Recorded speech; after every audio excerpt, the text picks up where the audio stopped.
if you don't know where to begin, better ask Win.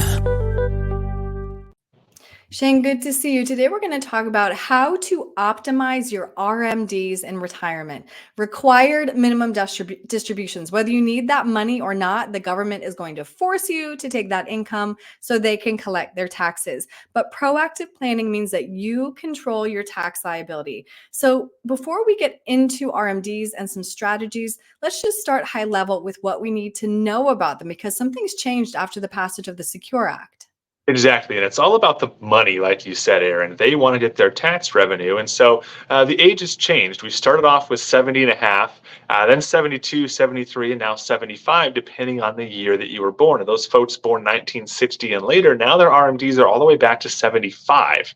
And on the surface, that may sound like a little bit of a tax break, but typically we don't see the IRS do things that isn't somehow also in their favor, maybe even if it's a little bit more convoluted. So most folks see this as a tax break, right? But we see those RMD ages getting pushed back, which means your account's going to have more time to grow. And then they're also going to probably change the tax rates by then, which means they could charge you higher tax on a larger account and hopefully for them generate more revenue. So I'm not sure that those age delays are really in anyone's favor except the Treasury, but that's now the current law. Really good point. And so then that brings us to two strategies to optimize your RMDs. Now, the first strategy would be a Roth conversion, and that's because Roth accounts don't have RMDs.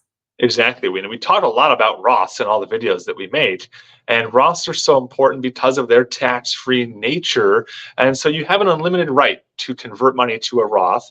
You may find yourself in a position where you can't contribute to a Roth or you run into a contribution limit, but you have an unlimited right, no matter what your income is, to convert to a Roth and convert money that's always taxable over to never taxable. And at that point, that money will be free from RMDs.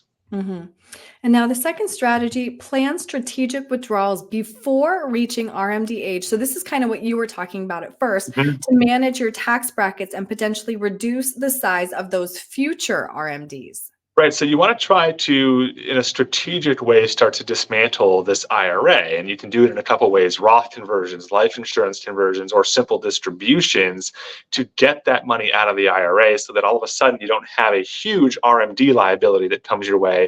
And of course, with that would come a huge tax bill too. So you want to make sure this is spread out. And there's ways to do this in a strategic and thoughtful way. I'm glad we got to talk this through because, as we mentioned, proactive planning is key. So if somebody wants to crunch the numbers with you for a Roth conversion or start talking about withdrawals, what's the best way to reach you? The best way to reach us, Erin, is online at our website, winstonandcompanies.com, or call us on the phone here at the office. Our phone number is 602-456-1928. Great. Shane, thank you. Thanks so much, Erin. Got a plan for your retirement, 'cause you know it's just down the road. But if you don't know where to begin, better ask Win.